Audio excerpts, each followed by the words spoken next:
Davom etamiz. 41-45 misollar sharti bir xil. Ma'lumotlarga ko'ra e'ni toping deyapti. Mana bu e'ni topishimiz kerak. Mana 41 dan 45 gacha bir xil deyapmiz.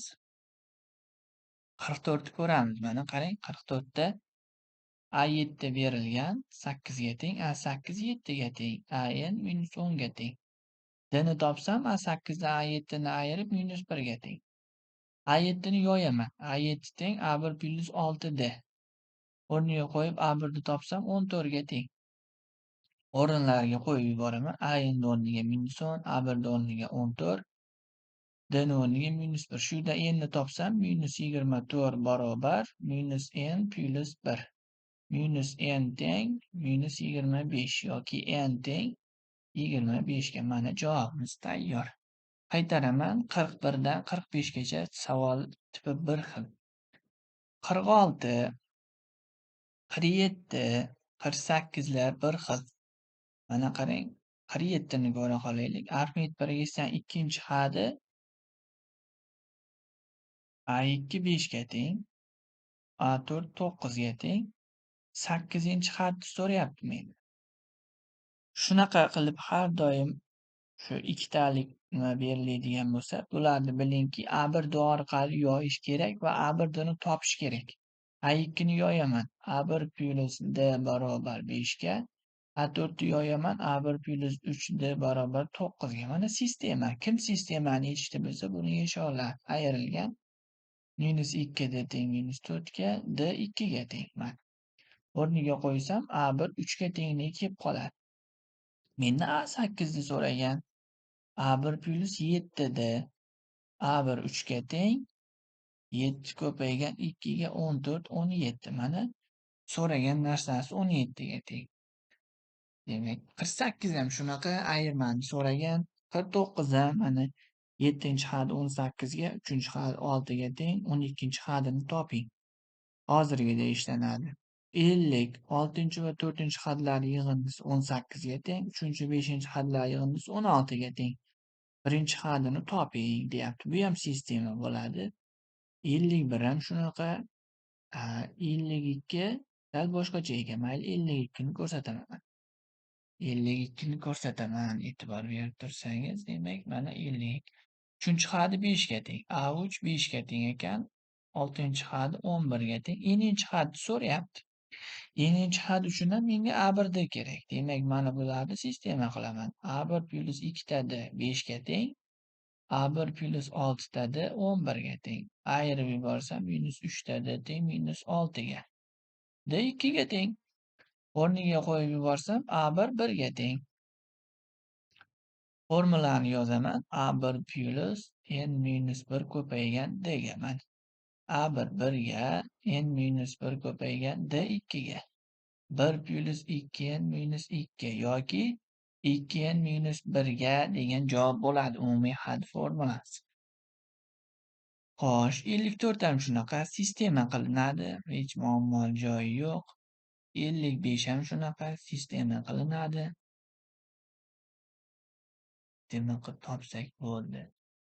56, 57 bular tipi bir xil. Mana hozir tipi bir xil deganimda keling mana 57 ni ko'raylik.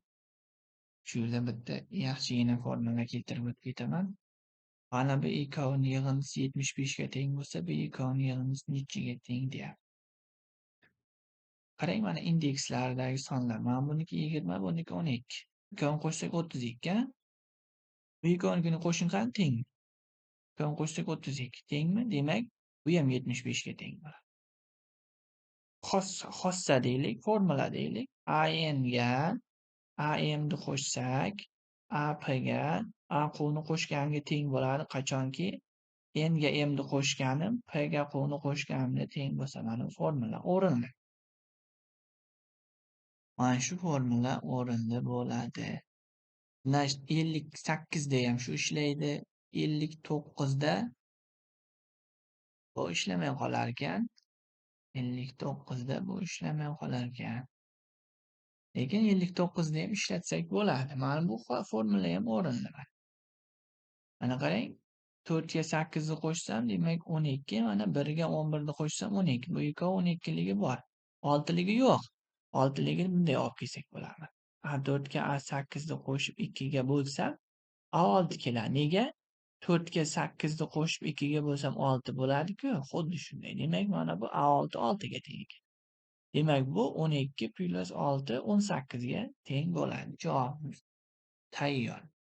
60-misolga o'tsam, 60 ham xuddi hozir men aytgan narsani o'zi 61 dan boshlab sal boshqacharoq ekan. 61, 62, 63, 64, 65 bir xil ekan. Keling, mayli 62 ni ko'rsatib beraman. Demak, x plus 3, 2x minus 1, 4x minus 7 sonlar arifmetik birikdan ketmagan hadlari bo'lsa, deyapti. 3x minus 8 ni toping. Demak, A1 x plus 3 ga teng, A2 2x minus 1 ga teng, A3 4x minus 7 ga teng. Bu 3 ta ketmagan hadlar orasida mana bunaqa bog'liqlik bor. A1 ga A3 ni qo'shib 2 ga bo'lsam, A2 ga teng bo'ladi. Shu bog'liqlikdan foydalanaman. Men 2 ni bu yoqqa o'tkazaman. 2 ko'paygan 2x minus 1, x plus 3 plus 4x minus 7. Shu tenglamani ishlasam bo'ladi-da. 4x minus 2 teng 5x minus 4. Normalni bir tomonga o'tkazsam minus x teng minus 2. X teng 2 bo'ldimi? Mendan nimani so'ragan? 3x minus 8 ni so'ragan.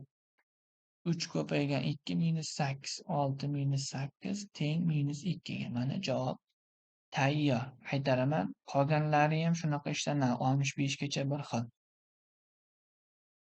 66, 67, 68,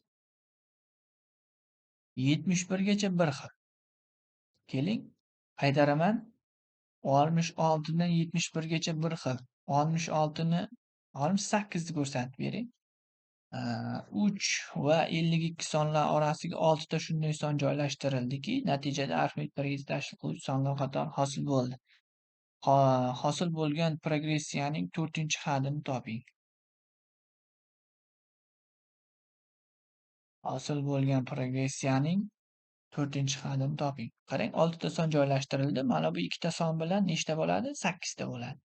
Demak, A1 3 ga teng, A8 52 ga teng. Menda shular bor. Mendan so'rayapti, A4 ni so'rayapti. Men boya aytgan gapim bo'yicha A1 dega yoyib olaman. Demak, A1 yoyilgan, A8 yoyaman. Bu degani A1 plus 7 tada 52 ga teng. Bu 3 plus 7 tada 52 ga teng. 7 tada 49 ga teng, D 7 ga teng ekan. Zo'r. Endi men A4 ni topaman. A4 teng A1 plus nechta? 3 tada. A1 3 ga teng. 3 ko'paygan 7, 21, 24. So'ragan narsasi 24 ga teng ekan. Menimcha tushunarli bo'ldi. 71 ham shu dedik. 72. 72 ham aslida shu. Sababi mana ko'rib turibsiz, 8 va 32 ni orasiga 5 ta son joyladik. Shu 5 ta sonni orasidagi mana bu munosabatni toping deyapti. Mana ko'ryapsizmi? Mana bu munosabatni toping. A1 8 ga teng, A7 bo'ladi endi. A7 32 ga teng bo'lsa, A2, A3, A4, A5, A6larni topib ol birinchi deyapti. Keyin mana bu yig'indini so'rayapti. Yo, tushunarli. Yo, tushunarli. Bu 73 ham shunaqa, 74 ham orasiga 75 ham shunaqa. Hozircha 75 da to'xtatib turamiz. 76 dan davom ettiramiz.